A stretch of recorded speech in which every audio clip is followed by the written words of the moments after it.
KPK sudah melakukan serangkaian kegiatan pencegahan yang terkait dengan kepentingan masyarakat luas, termasuk salah satunya di sektor kesehatan. Dan hari ini kita akan sampaikan paparan kajian KPK di sektor kesehatan, yaitu kajian tata kelola dana jaminan sosial kesehatan.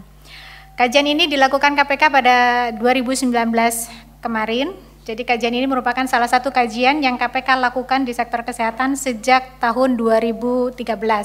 Seperti kita tahu bahwa pemerintah telah meluncurkan program Jaminan Kesehatan Nasional atau JKN pada tahun 2014 yang diharapkan program tersebut dapat memenuhi kebutuhan layanan kesehatan tiap individu dari warga negara melalui pengumpulan dana jaminan sosial kesehatan. Pada 2013 itu KPK juga sudah melakukan kajian prospektif. Jadi sebelum JKN ini dilaksanakan per tanggal 1 Januari 2014. Kemudian berturut-turut KPK merilis atau melakukan kajian di sektor kesehatan. Itu beberapa diantaranya terkait obat, fraud, ada alat kesehatan, dan yang terakhir adalah yang hari ini akan kita paparkan yaitu terkait dengan dana jaminan sosial. Kami memandang perlu untuk menyampaikan kajian ini dengan harapan ini bisa menjadi satu alternatif solusi terkait persoalan beban biaya yang saat ini sedang ditanggung oleh BPJS Kesehatan. Sudah hadir bersama kita pimpinan KPK Bapak Nurul Gufron dan Deputi Pencegahan KPK Pak Pahala Nainggolan yang akan memaparkan nanti secara lengkap kajian yang KPK lakukan. Kami persilakan untuk Pak Gufron pertama. Assalamualaikum warahmatullahi wabarakatuh. Selamat malam rekan-rekan media. Sebagaimana diketahui, kita memiliki dua isu besar. Satu sisi kita menghadapi corona yang semakin meluas, tetapi juga di sisi lain jaminan kesehatan bagi masyarakat khususnya pembiayaannya yang selama ini di-cover menggunakan skim jaminan kesehatan nasional berdasarkan Undang-Undang Kesehatan. Sebagaimana media juga diketahui, pada tanggal 27 Februari 2020, Mahkamah Agung telah memutuskan dengan perkara nomor 7/Home /2020 maksudnya, yang pada pokoknya putusan Mahkamah Agung itu memberikan putusan menolak atau membatalkan kenaikan iuran BPJS yang semula akan dinaikkan, yaitu khususnya sebagaimana diatur di pasal 34 Perpres 75/2019 dan juga perubahannya atas Perpres nomor 82/2018 tentang kenaikan biaya jaminan kesehatan nasional tersebut. Ini perlu KPK konteskan begini, bahwa kenaikan biaya jaminan kesehatan, asumsinya Menteri Kesehatan itu menaikkan 100%, asumsinya bahwa biaya jaminan kesehatan dianggap kurang, sehingga kemudian dinaikkan. Padahal dalam kajian KPK, belum tentu kemudian ketika dinaikkan iuran BPJS-nya kemudian menalangi atau mampu menjadi solusi kekurangan defisit BPJS yang pada tahun 2018 saja yang diklaim pada 2019 itu sebesar 12,2 triliun. Jadi dalam perspektif KPK ada kendala-kendala lain yang misalnya seandainya kita punya mobil, belum tentu kita kenapa yang semestinya bensin misalnya 100.000 nyampe ke bandara, tetapi tidak nyampe, itu bukan karena kurang bensinnya. Jangan-jangan mesinnya memang agak boros, atau juga jangan-jangan tangkinya bocor. Asumsi itu yang kemudian oleh KPK sejak 2014 kami lakukan pengkajian. Hasilnya dapat kami sampaikan ya, bahwa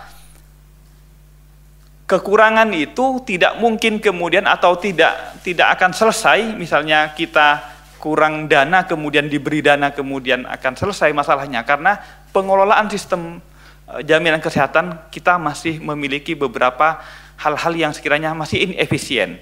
Inefisiennya pada sektor apa saja, pada sub-sub apa saja, yaitu pertama, ada adverse selection dan moral hazard dari peserta mandiri. Maksudnya apa? Memang dari peserta BPJS itu memiliki moral hazard, memiliki itikat tidak baik, sehingga kemudian peserta mandiri yang dalam kurung BPPU banyak yang menggunakan layanan JKN kemudian menunggak iuran. Contohnya misalnya saya ya, tahu saya sakit, mau operasi, kemudian baru daftar hanya untuk ikut dapat layanan BPJS supaya operasi saya ditalangi. Tapi setelah 2-3 bulan selesai saya operasi, saya tidak melanjutkan pembayarannya. Itu moral hazard dari peserta mandiri BPJS. Karena namanya mandiri, tidak terlepas. Beda kalau terikat pada perusahaan ataupun pegawai pada sebuah sektor pemerintah. Sehingga total defisit JKN pada 2012 ini yang mengakibatkan salah satunya kita defisit 12,2 triliun. Yang kedua, selain dari pihak peserta mandiri yang memiliki itikat tidak baik, kedua ada masalah overpayment karena kelas rumah sakit yang tidak sesuai. Misalnya apa? Misalnya di sebuah daerah yang semestinya rumah sakitnya memiliki dengan fasilitas dan apa sarana tertentu, kelasnya anggap kelas 2 gitu. Tetapi kemudian klaim oleh rumah sakit tersebut yang direkomendasi oleh dinas kesehatan setempat itu klaim dianggap sebagai kelas di atasnya, sehingga kemudian karena misalnya anggap ini kita mengendarai kelas ekonomi, tapi kemudian diklaimnya klaim kelas bisnis, sehingga mengakibatkan pembayarannya ada lebih tinggi. Itu dari sisi rumah sakit pengklaiman. Yang ketiga, ada fraud di lapangan. Apa maksudnya fraud di lapangan? Salah satunya adalah upcoding. Maksudnya status tentang sakitnya itu dinaikkan. Yang kedua, readmisasi. Apa maksudnya readmisasi? Readmisasi misalnya karena memang untuk memfilter orang sakit itu kemudian perawatannya dibatasi. Saya misalnya sakit DB masuk, dibatasi maksimal 1 minggu, harapannya 1 minggu bisa sembuh. Tapi karena dibatasi 1 minggu, maka seminggu itu belum sembuh, dipaksa untuk keluar, setelah 1, 2, 3 hari masuk lagi. Sehingga kemudian seakan-akan menjadi klaim ulang terhadap penyakit yang sama, terhadap seseorang peserta yang sama. Yang ketiga, phantom billing, unbundling dan lain-lainnya ya. Artinya kami menilai bahwa sesungguhnya solusi menaikkan iuran BPJS sesungguhnya juga bukan solusi sebelum sistem pelayanan BPJS itu diverifikasi secara benar dulu, baik dari pesertanya, rumah sakitnya, maupun pengkategorisasian dari penyakit tersebut. Apa-apa yang kemudian kami rekomendasikan perbaikannya, selain menaikkan iuran itu sebagaimana dibatalkan oleh Mahkamah Agung, kami selanjutnya kepada Pak Pahala, Deputi Pencegahan KPK untuk melanjutkan. Kami persilahkan. Baik, terima kasih Pak Gufron. Jadi yang pertama, rekan-rekan, ini kajian ini spesifik untuk membantu pemerintah menyukseskan yang namanya universal health coverage. Jadi seluruh masyarakat Indonesia ini harus terlindung, kira-kira begitu. Nah, salah satunya yang kesehatan dijalankan oleh BPJS Kesehatan. Jadi karena selama ini isunya defisit dan diproyeksikan semakin membesar, KPK melakukan kajian khusus opsi-opsi apa yang bisa diambil untuk menutup defisit selain iuran. Waktu itu kita diskusikan bahwa iuran naik mungkin iya, tapi kita percaya masih ada lagi opsi-opsi lain yang harus diambil yang secara struktural bisa mengurangi atau bahkan menghilangkan defisit. Sebagian besar ini ada di tingkat kebijakan. Jadi oleh karena itu kajian ini kita pernah diskusikan dengan Kementerian Kesehatan dan akan kita sampaikan segera secara resmi untuk mendapatkan tanggapan rekomendasi ini. Yang pertama, sejak 2015 KPK membuat rekomendasi tentang perlunya Kementerian Kesehatan menyelesaikan yang namanya PNPK, Pedoman Nasional Praktek Kedokteran. Kira-kira sederhananya dari sekian banyak penyakit yang ada di Indonesia, yang esensial itu harus dibuatkan pedomannya. Kira-kira mengatasinya, kalau sakit A gitu ini dianggap esensial di Indonesia, maka penanganannya disebutkan alatnya apa, orangnya apa, tata caranya bagaimana gitu. Nah itu kita lihat 80 dan baru selesai sampai sekarang 32 sampai Juli 2019. Akibatnya, karena masih ada sekitar 48 lagi yang belum, salah satunya kalau teman-teman ingat 2018 sempat ribut tentang katarak, bedah melahirkan, sesar, dan fisioterapi. Itu murni karena tidak ada PNPK. BPJS merasa keberatan dengan klaim katarak yang waktu itu 2018 2 triliun. Semua dokter mata merasa tidak ada aturan di kekaburan berapa katarak itu bisa dioperasi. Nah ini karena nggak ada PNPK, akibatnya kekaburan istilahnya visus gitu ya, visus 20 dioperasi. Padahal kalau yang normal 50, kekaburan 50% baru dioperasi gitu ya. Kekaburan 70 kalau dia nggak banyak membaca masih enggak apa-apa kira-kira gitu. Nah nggak ada batas nih kekaburan berapa yang bisa dioperasi. Akibatnya ya semua orang datang dipikir ada kekaburan pasti dioperasi. Dan katarak itu natural, makin tua kita pasti makin muncul itu kataraknya. Nah akibatnya terjadilah klaim massal untuk katarak, BPJS keberatan karena 2 triliun ini signifikan. Jadi dia keluarkan bahwa katarak itu tidak boleh kecuali sekian dan digugat ke MA kalah. Karena memang peran BPJS bukan penentu kebijakan. Jadi tiga isu waktu itu tentang katarak, bedah sesar, dan fisioterapi. Karena tidak diatur, maka banyak vaskes mengklaim fisioterapi 30 hari dalam sebulan. Artinya itu orang di fisioterapi tiap hari. Nggak bisa disalahin juga, karena nggak ada PNPK-nya. Kalau ada PNPK-nya, jelas dia hanya sekian kali. Lebih dari situ tidak dibayar klaimnya. Nah kita dorong percepatannya dari 2015 kita bilang sampai sekarang baru ada 32, jadi kita harapkan ini bisa mempercepat. Katarak karena 2 triliun kita lihat di luar negeri lah rujukannya. Karena nggak ada PNPK biasanya keluarlah namanya unnecessary treatment, perlakuan yang tidak perlu. Kekaburannya baru 20 ini belum perlu, tapi dioperasi, diklaim ke BPJS, itu namanya unnecessary treatment. Tidak salah, tapi karena tidak ada aturan maka dilakukan semua orang. Di praktek di negara-negara luar, unnecessary treatment biasanya 10% dari klaim yang legal. Jadi kita estimasi saja.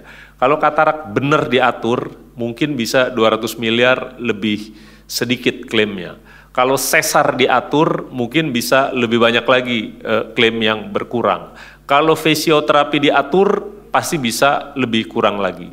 Nah ini kita belum dapat datanya berapa sebenarnya sesar yang diklaim di BPJS untuk 2019, tapi kita yakin ini signifikan. Karena sesar ini kan murni pertimbangan medis, siapa yang boleh disesar, siapa yang boleh tidak. Kalau tidak diatur ya sudah, semua boleh disesar, jumlah anak berapa aja boleh. Nah yang itu yang kita soroti yang pertama, kalau PNPK selesai buat 80 jenis penyakit ini, maka klaimnya bisa terkontrol. Kalau sekarang karena belum ada, Ikatan Dokter Indonesia juga bilang, saya nggak mau disalahkan Pak, orang nggak ada aturannya kok. Gitu. Kalau nggak ada ya saya merasa ini perlu dilakukan, ya dilakukan. Boleh-boleh saja gitu. Nah itu yang kita soroti yang pertama dan kita minta untuk dipercepat penyelesaiannya. Sebenarnya PNPK ini nggak mesti dibikin dari nol. beberapa rumah sakit udah punya PNPK. Jadi PNPK di tingkat nasional turun ke rumah sakit namanya clinical pathway, udah gitu turun lagi ke bagian. Ini yang sangat detail di bagian. Nah sebenarnya ambil aja beberapa rumah sakit yang udah bagus, dilihat, lantas ditetapkan oleh Kementerian Kesehatan. Jadi kita pikir kebijakan itu penting untuk merasionalisasi klaim ke BPJS. Yang kedua, sekali lagi kita lihat praktek di luar tentang jaminan sosial. Kita usulkan ada opsi pembatasan manfaat untuk penyakit katastropik. Jadi penyakit katastropik itu penyakit yang muncul akibat gaya hidup, gitu, lemak, lantas manis-manis, jarang olahraga, gitu. 5 disebut di BPJS klaim paling banyak jantung, diabetes, kanker, stroke, dan gagal ginjal. Jadi 5 ini klaimnya senilai 30% dari total klaim BPJS. Jadi 28 triliun itu habis klaim untuk 5 ini. Di luar kita lihat harus ada pembatasan. Tidak boleh misalnya dengan segala hormat kepada para perokok gitu ya. Kanker paru mau dia ngerokok apa enggak, ya tetap aja di cover. Gitu. Padahal harusnya ada pembatasan manfaat. Kalau dia merokok harusnya tertentu saja. Atau kalau dia hobi makan manis-manis, begitu di diabetes harusnya tidak sama dengan orang yang diabetes karena genetik, misalnya begitu. Nah pembatasan manfaat ini kita usulkan karena 28 triliun ini sangat besar. Klaim katastropik ini. Dan katastropik ini biasanya sama orang-orang kelas menengah ke atas akibat gaya hidup. Jadi kesian juga yang PBI, yang penerima bantuan iuran, yang orang-orang tergolong miskin, 99 juta orang, bayar tapi yang menikmati yang gaya hidup. Gitu ya, kita ingin ada semacam preventif diperkenalkan, sekali lagi ini kebijakan, dan hanya di Kemenkes, jadi tidak BPJS, ini Kemenkes yang harus mengeluarkan bahwa untuk katastropik ini sudah mulai dikenalkan pembatasan klaim, jadi tidak bebas seperti sekarang. Unnecessary treatment juga yang kalau klaim tidak dibatasi. Jadi sebenarnya ini orang tidak perlu diperlakukan begini karena memang ini sakit yang gaya hidupnya dia bikin sendiri. Kita bilang kalau 28 triliun, sekali lagi unnecessary treatment di luar negeri sekitar 5-10%. Kalau 10% kita pikir bisa menghemat sekitar 2,8 triliun dari klaim ke BPJS selama ini, gitu ya. Nah yang berikutnya yang C sebenarnya dimandatkan untuk melakukan coordination of benefit. Mungkin rekan-rekan juga ngerasain gimana dibayar BPJS-nya tapi bayar juga asuransi swasta. Nah sebenarnya itu pemerintah yang harus mengambil inisiatif mengkoordinasikan dengan asuransi swasta. Apa yang di-cover swasta, apa yang di-cover oleh BPJS. Sekarang ini mungkin analoginya seperti begini dia dibayar di KPK lah misalnya kita bayar asuransi swasta, kita bayar juga BPJS. Harusnya dia berkoordinasi seperti ini. Entah rawat jalannya di-cover swasta, nanti kalau udah penyakit berat di-cover BPJS atau sebaliknya, enggak tahu. Nah kita tidak melihat inisiatif ini dilakukan oleh pemerintah. Karena swasta ya justru harus lebih ya swasta pikir ya saya bisnisnya udah di sini ya di sini aja gitu. Padahal kan terjadi inefisiensi besar-besaran. Perusahaan terpaksa harus bayar dua, yang satu karena dimandatkan undang-undang, yang satu karena ya kalau rawat jalan susah Pak BPJS jadi tetap aja yang swasta gitu. Nah di situ peran Kemenkes harusnya mendorong untuk duduk bersama dengan asuransi swasta, asuransi kesehatan swasta mengkoordinasikan ini, namanya coordination of benefit, gitu. Datanya, menurut Dewan Asuransi Indonesia sekitar 4,5 juta orang atau sekitar 10% dari peserta penerima upah yang ada di BPJS. Sekitar 45 juta dia punya asuransi, gitu ya. Total klaimnya dari penerima upah non pemerintah dan bukan penerima upah yang mandiri sekitar 34,5 triliun. Kalau kita lihatlah di Korea, ini kebetulan kita ambil kasusnya dari Korea Selatan dan Jepang. Sebenarnya 20-30% klaim yang di BPJS itu bisa dibagi dengan yang swasta. Gitu. Jadi yang mana yang di cover swasta, yang di mana BPJS, jadi dia bisa berkoordinasi dengan baik. Dan kita duga sekitar 600-900 miliar itu sebenarnya bisa ditanggung oleh swasta. Gitu. Jadi ini yang kita pikir salah satu tugas dari pemerintah untuk segera mengakselerasi dan duduk dengan asuransi swasta, menyelesaikan coordination of benefit. Yang pertama untuk mengalihkan sebagian klaim di BPJS, tapi yang kedua juga mengurangi inefisiensi di tingkat kelembagaan. Jadi perusahaan swasta yang terpaksa harus bayar 2, yang pemerintah juga harus bayar 2, yang seperti itu. Yang keempat, nah kita pikir ini relatif sebenarnya regulasinya udah ada. Kalau untuk peserta mandiri kelas 1, ya itu 81.000 waktu itu, dia bisa klaim penyakit apa saja, gitu ya, dia klaim gitu kan. Padahal ada Permenkes tahun 2018, tahun 51 yang bilang harusnya yang kelas 1 sama kelas 2 itu bayar 10% dari klaimnya. Jadi bukan gratis penuh, karena ini tergolong mampu, jadi harus bayar yang namanya co-payment. Ini bukan praktek di Indonesia aja, di luar negeri bisa 20-30% co-payment. Jadi peserta mandiri, ini mandiri saja, jadi bukan pegawai perusahaan atau lembaga, tapi ini mandiri. Itu dianggap yang mampu, kelas 1 dan kelas 2, itu yang iuran mampu, harusnya waktu dia klaim ke BPJS, dia tanggung 10%. Klaimnya yang mampu ini ada sekitar 22 triliun di tahun 2018. Kita bayangkan kalau co-payment ini dijalankan, maka sebenarnya 2,2 triliun didapat oleh BPJS dalam bentuk pengurangan klaim. Kalau mau contoh yang di luar negeri 20-30%, sebenarnya bisa dapat sampai 6 triliun penghematan klaim karena orang mampu, walaupun dia ikut BPJS, waktu mengklaim dia harus co-payment, urun iur gitu ya, dia tetap bayar. Sudah ada Permenkesnya, tapi tidak dijalankan, walaupun Permenkesnya bilang cuma 10%. Jadi kita dorong bahkan satu jalankan yang 10%, kedua dianalisa lagi untuk menaikkan lagi dia jadi 20 atau 30% seperti praktek di luar. Kita lihat ini ada asas keadilan yang ingin dikenakan gitu, jadi kalau rekan-rekan media lihat kalau cuci darah gitu kan dia nggak peduli itu mau PBI, penerima bantuan iuran yang orang miskin, sama orang kaya, semua cuci darah gratis, ya tetap gratis. Padahal orang kaya ini harusnya dikenakan. Kalau di luar negeri dikenakan, yang namanya co-payment. Permenkesnya udah ada 10%, kalau itu dijalankan dapat sekitar 2,2 triliun, apalagi kalau dinaikkan jadi 20 atau 30% tergantung kelas. Artinya bisa dianalisa datanya. Yang kelas 1 dinaikkan 30%, yang kelas 2 20%, itu bisa aja di kombinasi demikian. Tapi itu potensi penghematan yang kita identifikasi. Yang kelima, ini penetapan kelas rumah sakit. Jadi rekan-rekan, kelas rumah sakit itu ditetapkan oleh dinas. Dan dinas ini tidak tunduk kepada Kemenkes. Ditetapkanlah kelasnya A, B, C. Nah kalau dapat A atau B atau C gitu, itu ada fasilitas yang harus ada dan harus ada pelayanan kesehatan yang harus ada. Kita berkunjung tahun 2018 kita berkunjung ke 6 rumah sakit. Seingat saya di Palembang, Manado, Balikpapan, Jawa Barat satu lagi gitu. Kita berkunjung ke 6 rumah sakit bersama dengan BPJS dan Kementerian Kesehatan. Kita cek kalau rumah sakit itu kelas B, apa benar dia fasilitasnya sama dengan kelas B, apa benar dia tenaganya ada seperti kelas B. Misalnya kalau kelas B itu anestesinya ada 2 orang, kita dapetnya cuma 1. Dan ini udah lama 1, berarti dia sebenarnya kelas C nih harusnya nih. Kita bilang Anda mengklaim selama ini dengan klaim kelas B. Rekan-rekan kalau masuk dengan sakit yang sama ke kelas B sama kelas C, klaimnya beda. Jadi rumah sakit yang B mengklaim lebih tinggi untuk jenis sakit yang sama. Gitu. Nah kita hitung setahun itu 4 rumah sakit yang beda kelas dengan realita. Ya, kelasnya mengklaim kelas A atau B atau C dengan realitanya.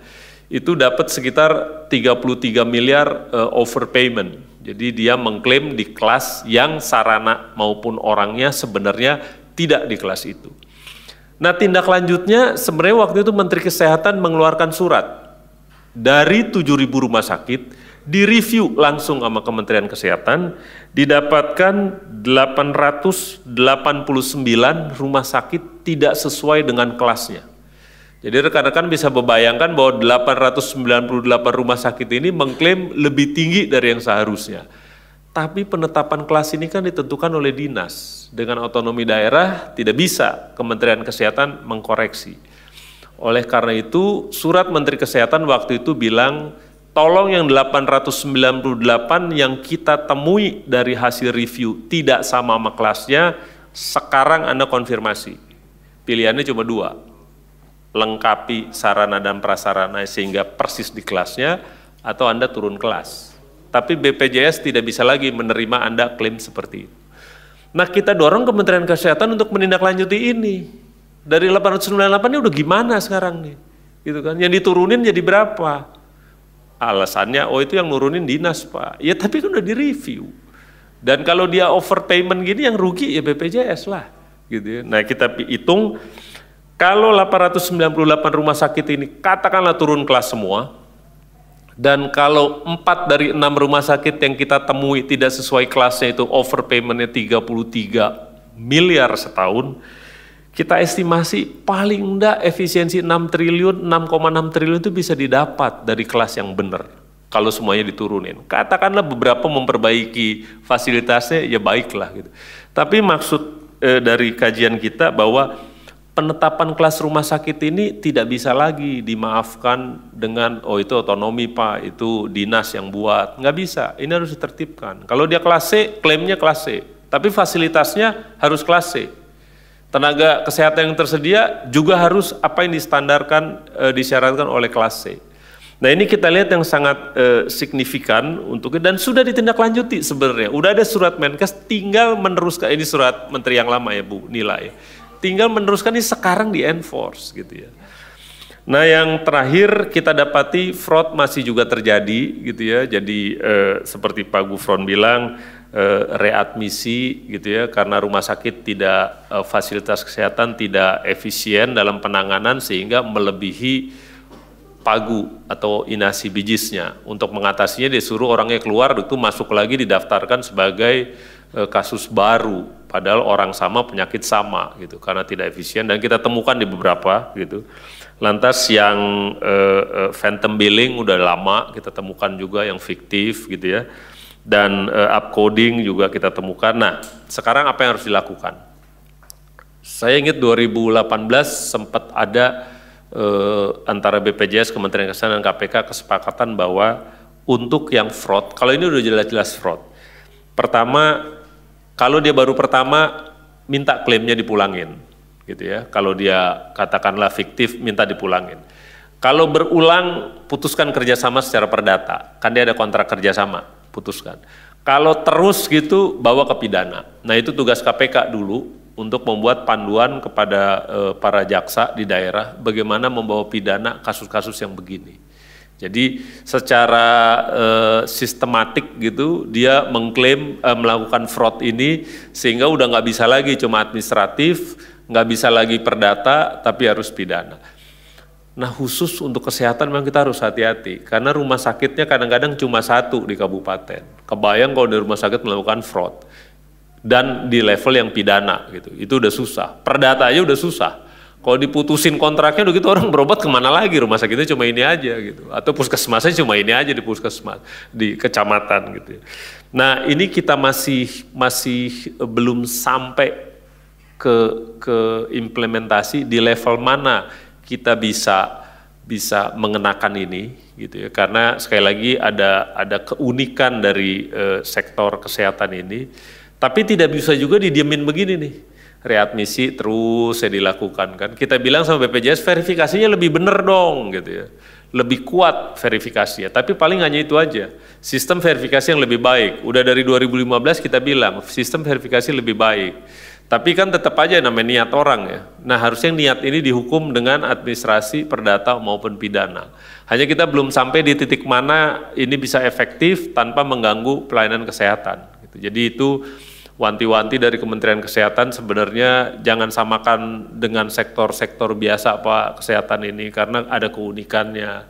Kalau di kecamatan vaskesnya cuma ada itu, lantas diputuskan hubungan lantas kemana lagi orang berobat, ya kira-kira gitu.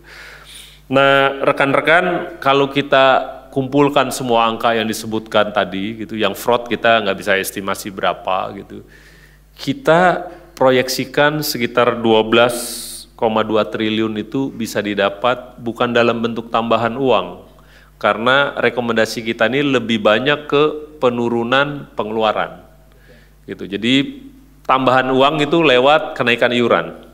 Tapi efisiensi pengeluaran inilah rekomendasi kita. Jadi 6 rekomendasi kita ini kita harapkan bisa menurunkan klaim BPJS kita 12,2 triliun yang secara teori sebenarnya defisit itu kita bisa tutup dengan ini kok. Apalagi kalau tagihan iuran diperketat yang 5 triliun peserta mandiri yang Pak Gufron bilang mau pasang ring, dibilang ini harus pasang ring gitu, ya bentar Pak, saya daftar BPJS dulu 2 bulan lagi pasang ring, selesai pasang, goodbye, nggak bayar apa-apa lagi. Ini 5 triliun nilai yang begini-begini nih. Jadi kalau dari penerimaannya dikerjakan, ya tunggakan dikejar, dan dari ini spesifik untuk 6 rekomendasi kita, rasanya defisit itu bukan hal yang harus ditutup hanya dengan kenaikan iuran. Lebih penting dari itu, serangkaian kebijakan ini bisa membawa klaim BPJS ke fondasi yang lebih kuat. Karena kan proyeksinya defisit ini makin tahun makin besar. Ya kalau kebijakannya didiemin begini terus pasti makin besar. Ya kan kayak penyakit katastrofik lah gitu, jantung segala macam, ya terus pasti makin banyak. Tapi kalau kebijakannya dibuat maka preventifnya akan jalan. Sehingga ke depan klaimnya tidak seperti yang diproyeksikan bahwa akan terus makin besar selama kebijakannya tua muda, kaya miskin, sakit apa saja di cover BPJS. Sekarang kita ini kalau dibandingkan negara lain ini kita amat sangat mewah. Tapi sekali lagi KPK tidak pada posisi untuk mempertanyakan itu. Kita dukung program ini supaya jalan dan ke depan kan disebut universal health coverage. Semua orang harus di cover di Indonesia ini. Tapi kebijakan-kebijakan ini yang kita ingin didorong, pembatasan, lantas coordination of benefit gitu, itu harus dijalankan juga gitu. Jangan sekedar cuma iuran kurang nih gitu, itu terlalu pendek solusinya. Saya pikir itu yang bisa disampaikan. Sekali lagi ini spesifik untuk memberikan rekomendasi bagaimana menutup defisit dari sisi pengelolaan pengeluaran. Terima kasih.